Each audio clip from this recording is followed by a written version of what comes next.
Okay, Ralph, in the previous video you showed us how to run the system and get the characteristics of the motor and the data. What are you going to show us here? I would like to show you how it works with load emulation. That means the servo machine test system should emulate a load, like a pump, a car lander, or something else. Okay, so what type of loads can we actually emulate? Let's have a look. So we go to the load simulation, and then we see here the different load. We have a pump, a car lander, a hose drive, compressor, winding machine, inertia wheel, and we have also a freely programmable time-dependent load. Okay, so these are the type of loads that are most common in the industry. Yeah. Can we emulate anything else using this? Yeah, we have different other softwares, for example, for wind power plants, which also work together with a servo machine, and so you can emulate then a wind turbine, for example. Or in the future, we will also have the possibility to program it with a PLC, which is included in the software. Okay, then let's see. For example, I would say we go with the pump. Okay, let's see how it works. We choose a pump, and then we can also decide the pump, or the size of the pump. Okay. So I will decide the size of the pump. We have here the value load constant, and so this is like the size of the pump, how big the pump is.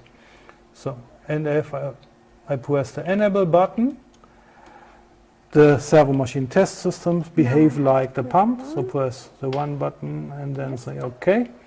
And now if we are switching on the motor, we see where the working point is. Okay. So we see here, this is the actual working point, which is crossing the machine's characteristic. Yes. So this working point can be recorded here, for example, and we have also the possibility to see more values. So for example, I like to see the current at the moment, the apparate, the active power, and so on. For example, I will see also the efficiency here, and so all the values will be displayed on the left corner. Let's stop it. Yes, that's much better. If I like to go back to the, you can switch it off.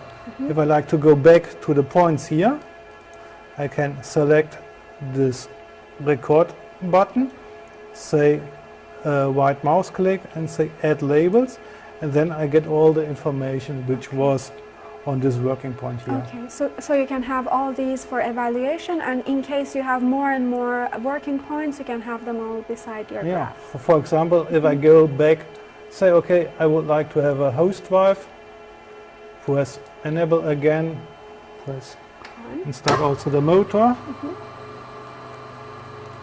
and then I can select the load, for example a different working point, say record again, and so I can choose between the both working points. It's very easy. Okay, very interesting.